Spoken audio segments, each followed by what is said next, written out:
आदि लक्ष्मी नमस्ते अस्तु परब्रह्म स्वरूपिणी। यशो देहि धनम देहि सर्व कामांश्च देहि मे। ओम श्री महालक्ष्मी नमः। आप सभी का मेरे YouTube चैनल पर हार्दिक स्वागत है। आज की वीडियो में मैं आपको बताने वाली हूँ मार्गशीर्ष मास यानी कि अगहन मास के गुरुवार व्रत की पूजा विधि के बारे में।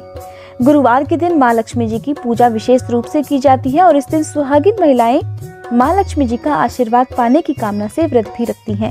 तो आज की वीडियो में सबसे पहले मैं आपको बता दूं कि मार्गशीर्ष मास का दूसरा गुरुवार है 2 दिसंबर को। इस दिन सूर्योदय का समय रहेगा सुबह 6:55 और सूर्यास्त का समय रहेगा शाम 5:36 पर। मार्गशीर्ष मास के गुरुवार के दिन ही प्रदोष व्रत भी है। प्रदोष व्रत हर मास के त्रयोदशी तिथि को रखा जाता है। भगवान शिव की कृपा पाने का ये एक विशेष दिन होता है जिसमें प्रदोष काल के समय में विशेष रूप से पूजा की जाती है। अगर आप प्रदोष व्रत के बारे में जानना चाहते हैं तो इसकी वीडियो भी मेरे चैनल पर पहले से ही अपलोडेड है। आप चाहें तो इस वीडियो को भी मेरे चैनल पर देख सकते हैं। मार्गशीर्ष मास में इस बार 4 गुरुवार हैं जिसमें से तीसरा गुरुवार है 9 दिसंबर को। मार्गशीर्ष मास भगवान कृष्ण को बहुत प्रिय होता है, लेकिन इसी महीने में हर गुरुवार को माँ लक्ष्मी जी की पूजा भी विशेष रूप से की जाती है। कहते हैं इस महीने में जो भी व्रत रखकर माँ लक्ष्मी जी की पूजा करता है उस पर माँ लक्ष्मी जी की कृपा बरसती है। उनके जीवन से सारी आर्थिक समस्याएं भी दूर हो जाती हैं। गुरुवार के दिन दीपदान भी किया जाता है। साथ ही गुरुवार की पूजा में शंख की पूजा भी की जाती है।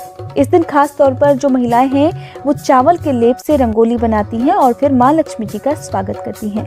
माँ लक्ष्मी जी की पूजा करने के लिए सुबह ब्रह्म मुहूर्त में उठकर स्नान करना चाहिए। साफ स्वच्छ लाल रंग के वस्त्र धारण करने चाहिए। फिर हाथ में जल या पुष्प लेकर व्रत का संकल्प लेना चाहिए।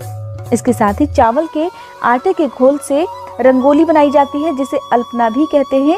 फिर एक चौकी पर भगवान गणेश और माँ लक्ष्मी जी की स्थापना की जाती है। माँ लक्ष्मी जी की मूर्ति या तस्वीर की पूजा भी आप कर सकते हैं। खास तौर पर गुरुवार के दिन आम के पत्तों से, आंवलों के पत्तों से और धान की बालियों से सुंदर मंडप बनाया जाता है। उसके नीचे ही चौकी पर माँ लक्ष्मी जी की स्थापना की जाती है। इसके साथ ही कलश की स्थापना की जाती है। कलश की स्थापना हर गुरुवार के दिन जरूरी होती है। बहुत से लोग गुरुवार के सभी व्रत करते हैं तो आप पहले गुरुवार के दिन कलश की स्थापना कर अंतिम गुरुवार को कलश का विसर्जन भी कर सकते हैं। अगर आपने पहले गुरुवार का व्रत नहीं किया है, आप दूसरा या तीसरा व्रत करना चाहते हैं तो आप उसी दिन कलश की स्थापना करें, लेकिन अंतिम गुरुवार को विसर्जन जरूर करें। कलश की स्थापना बिल्कुल वैसे ही की जाती है जैसे आपने नवरात्रि के व्रत में की होती है। यानी कि सबसे पहले कलश में आप जल भर लीजिए। उसमें पवित्र नदियों का जल भी आप भर सकते हैं या केवल गंगा जल या सादा जल भी भर सकते हैं। जल के अंदर हल्दी की गांठ, दूर्वा, सिक्का आपको डालना होता है। फिर 5 या 7 आम के पत्ते या अशोक के पत्ते कलश के अंदर रखने होते हैं। उसके ऊपर आप मिट्टी का एक ढक्कन होता है, आप उसे रख लीजिए। फिर उसके साथ ही उसके ऊपर आपको एक नारियल में लाल चुनरी लपेटकर आपको कलश के ऊपर रखना होता है। ध्यान रखना है कलश में सभी नवग्रहों का वास होता है, तो हर दिन आपको कलश की पूजा यानी कि जब भी आप व्रत रखेंगे तो कलश की पूजा सबसे पहले की जाती है। कलश की पूजा करने के लिए आप रोली से कलश पर स्वास्तिक का निशान बनाएं। फिर हाथ जोड़कर कलश में वास करने वाले सभी देवी देवताओं का आह्वान करें। अपने कुल देवी देवताओं का आह्वान करें। फिर माँ लक्ष्मी जी की पूजा प्रारंभ करें। देखिए, गुरुवार के व्रत अगर आप कर रहे हैं तो एक बात का आपको ध्यान रखना होता है कि हर गुरुवार को माँ लक्ष्मी जी को अलग अलग पकवानों का भोग लगाया जाता है। जैसे आपने किसी भी एक विशेष पकवान का भोग पहले गुरुवार को लगाया तो अगले गुरुवार को आपको कोई और भोग बनाकर माँ लक्ष्मी जी को अर्पित करना चाहिए। माँ लक्ष्मी जी की पूजा करने से पहले चावल के आटे के घोल से आपको माँ लक्ष्मी जी के पैर भी बनाने चाहिए, जो कि मुख्य द्वार से लेकर आपके मंदिर तक होने चाहिए। ध्यान रखना है माँ लक्ष्मी जी के पांव मुख्य द्वार से अंदर की तरफ आते हुए होने चाहिए। ओम श्री महालक्ष्मी मंत्र का जाप करते हुए माँ लक्ष्मी जी को श्रृंगार अर्पित करें। माँ लक्ष्मी जी का तिलक करें। रोली अक्षत कुमकुम से तिलक करने के साथ ही घी का या तिल के तेल का दीपक जलाकर रखें। माँ को लाल रंग के फूल अर्पित करें। सुहाग की सामग्री अर्पित करें। इसके साथ ही कोई भी फल या मिठाई का भोग भी आप लगा सकते हैं।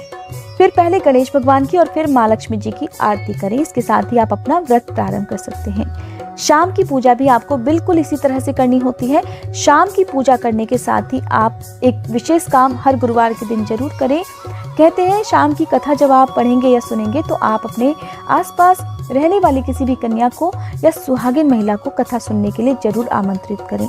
कथा की समाप्ति होने के बाद उन्हें प्रसाद देकर और सुहागिन महिलाओं को सुहाग की सामग्री देकर विदा करना चाहिए।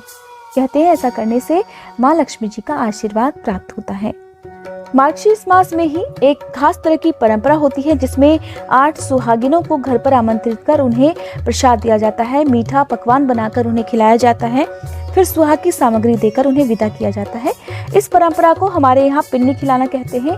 आपके यहाँ इसको जो भी कहते हो कमेंट बॉक्स में आप मुझे जरूर बताइएगा। बहुत से लोग चौकी के ऊपर कलश की स्थापना कर उसे ही माँ लक्ष्मी जी का स्वरूप मानते हैं। तो जो नारियल होता है उसे सुंदर तरीके से श्रृंगार किया जाता है। नारियल को सुहाग की सामग्री अर्पित की जाती है, नथ वगैरह लगाई जाती हैं, चूड़ी बिंदी उन्हें पहनाई जाती हैं। इस प्रकार से आप चाहें तो ये विधि भी अपना सकते हैं। लेकिन जिस विधि का पालन आपने पहले गुरुवार को किया है, अगर आप पहली बार नहीं रख रहे हैं तो उन्हीं नियमों का पालन आपको करना है जो आपने पहले व्रत में किया है। अगर आप पहली बार इस व्रत को कर रहे हैं तो आप चाहें तो कलश के ऊपर स्थापित नारियल को भी माँ लक्ष्मी जी का स्वरूप मानकर उनकी भी पूजा कर सकते हैं। आपको ध्यान रखना है, माँ लक्ष्मी जी की पूजा में जो दीपक आप जलाएंगे उसे कभी भी खाली नहीं जलाना होता है। दीपक के नीचे आप चावल जरूर रखें, उसके ऊपर ही दीपक जलाकर प्रज्वलित करना चाहिए। साथ ही दीपक में आप 1 का सिक्का या फिर अगर आपके पास कौड़ी है तो कौड़ी भी रख सकते हैं। कहते हैं कि कौड़ियों को घर में रखने से और कौड़ियों की पूजा करने से घर में माँ लक्ष्मी जी का साक्षात और स्थायी वास हो जाता है। घर में आपका धन बेवजह खर्च नहीं होता है, कोई भी आर्थिक समस्या नहीं आती है। लेकिन आपके मन में इसके प्रति भी श्रद्धा होना जरूरी है। तो अगर आप चाहते हैं आपके घर में कौड़ियाँ रखना तो आप किसी भी गुरुवार को मार्गशीर्ष महीने में कौड़ियाँ लाकर उनकी पूजा करके उद्यापन करने के बाद में इन्हें आप अपने घर के संदूक में, तिजोरी में या जहाँ पर भी आप पैसे रखते हैं वहाँ पर रख सकते हैं। उद्यापन के दिन आप अपने घर पर 8 कुंवारी कन्याओं को या फिर 8 सुहागिन महिलाओं को आमंत्रित करें और फिर उन्हें हल्दी कुमकुम का तिलक लगाने के साथ ही व्रत कथा की, यानी कि जो माँ लक्ष्मी जी की व्रत की कथा की किताब आती है, एक किताब उन्हें देकर उन्हें प्रणाम करें, उनका आशीर्वाद प्राप्त करें। आज के दिन अगर आप उपवास रख रहे हैं तो ध्यान रखना है कि आप आज के दिन नमक का प्रयोग ना करें। मीठा भोजन ही आज के दिन वैसे ग्रहण करना चाहिए। किसी वजह से अगर आप मीठा भोजन ना कर पाए तो सेंधा नमक का प्रयोग आप कर सकते हैं। रात की पूजा के बाद आप अन्न ग्रहण कर सकते हैं, लेकिन आप स्वयं भोजन ग्रहण करें। इससे पहले गौग्रास भी निकालना चाहिए, यानी कि गाय के लिए भी भोजन में से एक हिस्सा निकाल कर रखना चाहिए और फिर अगले दिन सुबह के समय गौ माता को उनका भाग अर्पित कर देना चाहिए। पूरे परिवार के साथ मिलकर आज के दिन भोजन करना चाहिए। घर में सुख शांति होनी चाहिए। महिलाओं का या कन्याओं का बिल्कुल भी अपमान गुरुवार के दिन नहीं होना चाहिए। वैसे तो कभी भी नहीं होना चाहिए, लेकिन घर के पुरुषों को चाहिए कि आज के दिन किसी भी प्रकार से अपने घर की महिलाओं का दिल ना दुखाएं। गुरुवार की पूजा लोग 2 तरह से करते हैं। एक तो पहले गुरुवार के दिन ही कलश की स्थापना करते हैं और अंतिम गुरुवार को उसका उद्यापन करके ही विसर्जन करते हैं। लेकिन कुछ लोग हर गुरुवार के दिन ही कलश स्थापना करते हैं और गुरुवार के अगले दिन कलश का विसर्जन कर देते हैं। जो भी पत्ते वगैरह हैं अपने आसपास गार्डन में या आपके घर के गमले हैं, क्यारियां हैं, वहां पर डाल सकते हैं। कलश में भरे हुए जल को आप अपने घर के चारों कोनों में छिड़कने के साथ ही किसी भी गमले में डाल सकते हैं, लेकिन तुलसी जी में ये जल नहीं डाला जाता है। आप चाहें तो केवल एक गुरुवार को कलश की स्थापना करने के बाद अंतिम गुरुवार को उसका उद्यापन कर सकते हैं और उसके बाद भी विसर्जन कर सकते हैं। क्योंकि गुरुवार है और माँ लक्ष्मी जी की पूजा का दिन है, तो व्रत करने वाली जो महिलाएं हैं या कन्याएं हैं उन्हें आज सर के बाल नहीं धोने चाहिए। एक दिन पहले आप अपने सिर के बाल धो सकते हैं। ना ही इस दिन नाखून या बाल काटने चाहिए। शेविंग वगैरह भी घर के पुरुषों को नहीं करनी चाहिए अगर आपने व्रत रखा है। पूजा करते समय श्री सूक्त का पाठ, लक्ष्मी जी के मंत्रों का पाठ और लक्ष्मी स्तोत्र का पाठ भी करना चाहिए। कहते हैं पाठ करते समय आपके मन में श्रद्धा जरूर होनी चाहिए, तभी आपकी आर्थिक समस्याओं का निवारण संभव है। माँ लक्ष्मी जी को कमल के फूल बहुत प्रिय होते हैं। आप चाहे तो कमल के फूल या कमल गट्टों की माला भी माँ लक्ष्मी जी को अर्पित कर सकते हैं। ध्यान रहे कि लक्ष्मी जी की पूजा आप जरूर करें, लेकिन भगवान श्री हरि की पूजा और भगवान कृष्ण की पूजा भी आपको हर गुरुवार के दिन करनी चाहिए। इस तरह से पूजा करें, व्रत की कथा कहें या सुने और साथ ही आरती करने के बाद दिन भर में हुई भूल चूक के लिए आप माँ लक्ष्मी जी से हाथ जोड़कर क्षमा याचना जरूर करें। आइए अब सुन लेते हैं माँ लक्ष्मी जी की व्रत कथा। महालक्ष्मी जी की ये कथा द्वापर युग की है। सौराष्ट्र में उस समय भद्रशिवा नाम के राजा थे। वे बड़े पराक्रमी थे। 4 वेद, 6 शास्त्र, 18 पुराणों का उन्हें भली भांति ज्ञान था। उनकी रानी का नाम सुरत चंद्रिका था। रानी दिखने में सुंदर, सुलक्षणा और पतिव्रता भी थी। उन दोनों को 7 पुत्र और उसके बाद एक कन्या का वरदान मिला था। कन्या का नाम उन्होंने श्यामबाला रखा। एक बार माँ लक्ष्मी जी के मन में आया कि जाकर उस राजा के महल में रहे। इससे राजा को 2 गुनी धन दौलत की प्राप्ति होगी और वह राजा इस धन दौलत से अपनी प्रजा को और अधिक सुख दे पाएगा।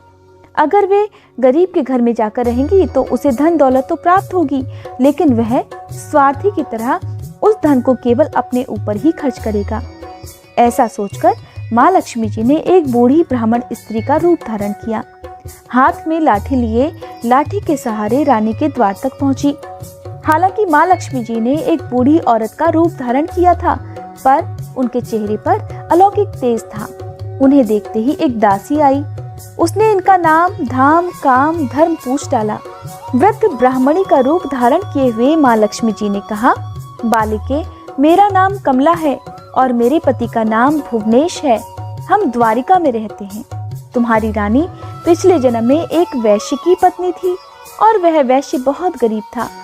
गरीबी के कारण दोनों के रोज ही झगड़े हुआ करते थे और उसका पति उसे रोज मारता था।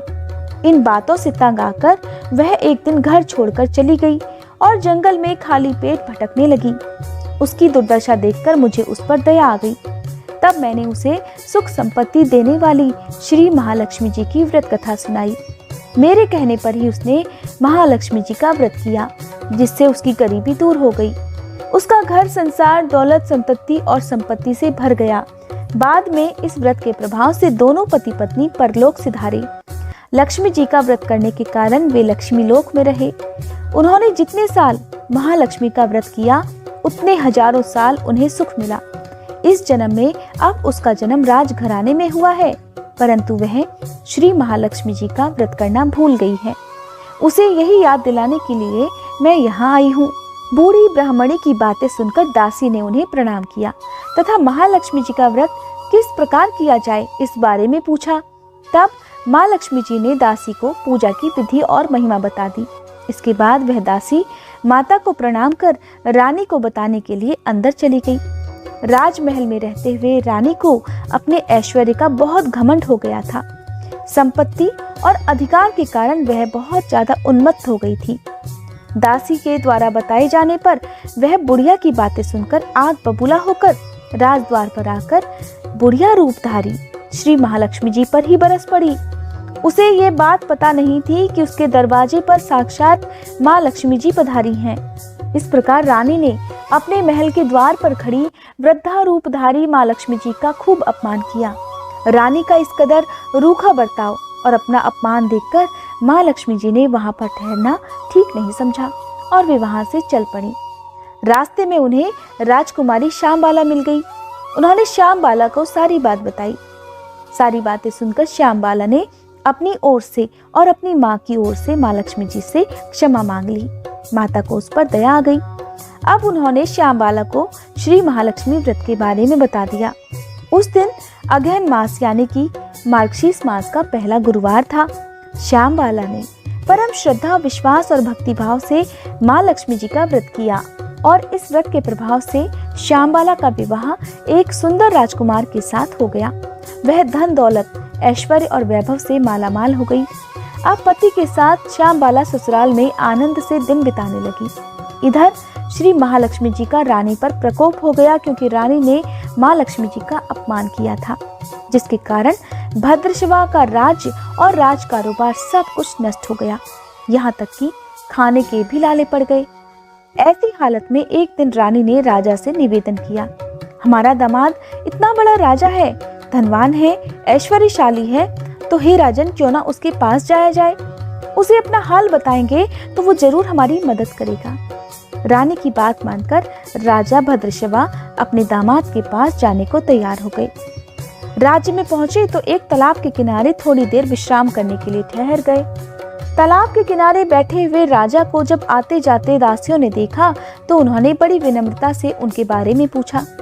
जब उन्हें पता चला कि वे रानी श्यामबाला के पिता हैं, तो दौड़ते हुए दासियों ने जाकर सारी बात रानी को बता दी। रानी श्यामबाला ने दासी के हाथ सुंदर राज परिधान भेजकर बड़े ठाट से अपने पिता का स्वागत किया, आदर सम्मान किया, उन्हें भोजन करवाया। पिता ने तो कुछ नहीं मांगा, लेकिन श्यामबाला ने अपने पिता को सोने की मोहरों से भरा हुआ घड़ा दिया। इस प्रकार राजा भद्रशिवा जब वापस अपने घर लौटे तो उन्हें देखकर रानी बहुत खुश हुई।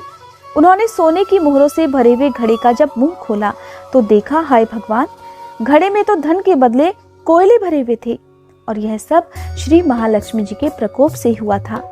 इस प्रकार दुर्दशा में उन दोनों के कई दिन और बीत गए। काफी दिन इसी तरह से बिताने के बाद एक दिन रानी स्वयं अपनी कन्या के पास गई, और वह दिन अगहन मास का अंतिम गुरुवार था। श्यामबाला ने श्री महालक्ष्मी जी का व्रत किया, पूजा की और अपनी माँ से भी इस व्रत को करवाया। इसके बाद रानी अपने घर आई। श्री महालक्ष्मी जी का व्रत रखने पर उसे फिर से अपना खोया हुआ राजपाट, धन दौलत, ऐश्वर्य प्राप्त हो गया। अब वह फिर से सुख शांति और आनंदमय जीवन बिताने लगी। कुछ दिनों के बाद रानी की पुत्री श्यामबाला जब अपने पिता के घर आई तो उसे देखकर रानी को पुरानी बातें याद आ गई। यही कि श्यामबाला ने कितने मुश्किल वक्त में अपने पिता को घड़ा भरकर कोयला दिया था और उसे कुछ भी नहीं दिया था। इसी कारण श्यामबाला को अपने पिता के घर आने पर भी कोई आदर सम्मान नहीं मिला। परंतु श्यामबाला ने किसी भी बात का बुरा नहीं माना। अपने घर वापस लौटते समय उसने अपने पिता के घर से थोड़ा सा नमक ले लिया। जब घर लौटी तो उसके पति ने पूछा, अपने मायके से क्या लाई हो? इस पर श्यामबाला ने जवाब दिया कि मैं वहाँ का सार लाई हूँ। पति ने पूछा, इसका मतलब क्या हुआ? श्यामबाला ने अपने पति से कहा कि आप थोड़ा धीरज रखिए, आपको जल्दी ही सब कुछ पता चल जाएगा। और फिर उस दिन श्यामबाला ने सारा भोजन नमक डाले बिना बनाया और परोसा। पति ने जब भोजन चखा तो सारा का सारा भोजन नमक के बिना था, इसलिए कुछ भी स्वाद नहीं आया। फिर श्यामबाला ने थाली में नमक डाला, जिससे अब सारा भोजन स्वादिष्ट लगने लगा। तब श्यामबाला अपने पति से कहने लगी, यही है मेरे मायके से लाया हुआ सार। अब पति को उसकी बात समझ में आ गई और उसकी बात सही भी लगी। फिर वे दोनों पति पत्नी हंसी मजाक करते हुए भोजन करने लगे। कहते हैं, अगहन मास के गुरुवार के दिन जो भी भक्त सच्चे मन से माँ लक्ष्मी जी की पूजा करता है, उपवास रखता है, उन पर माँ लक्ष्मी जी की कृपा बनी रहती है। साथ ही उन्हें जीवन के सारे सुख भी प्राप्त होते हैं। माना जाता है माँ लक्ष्मी जी का वास उत्तर दिशा की तरफ होता है, इसलिए शाम को पूजा करने के बाद उत्तर दिशा की तरफ मुंह करके एक दीपक जरूर जलाना चाहिए। साथ ही हाथ जोड़कर उत्तर दिशा की ओर मुंह करके माँ लक्ष्मी जी का आह्वान करके उनसे अपनी मनोकामना पूर्ण करने की भी विनती करनी चाहिए। ये थी आज की वीडियो। उम्मीद करती हूँ ये जानकारी आपको पसंद आई होगी। वीडियो अगर अच्छी लगी हो तो लक्ष्मी माता की जय लिखकर मेरे चैनल को सब्सक्राइब, वीडियो को लाइक, शेयर और बेल आइकन प्रेस करना मत भूलिएगा। साथ ही मेरे चैनल पर आपको हर दिन मार्गशीर्ष मास में सुनी जाने वाली भगवान कृष्ण की नई नई कहानियाँ भी सुनने को मिलेंगी। अगर आपने इन कहानियों को अभी तक नहीं सुना है तो आप मेरे चैनल पर जाकर भगवान कृष्ण की ये सभी कहानियाँ भी सुन सकते हैं।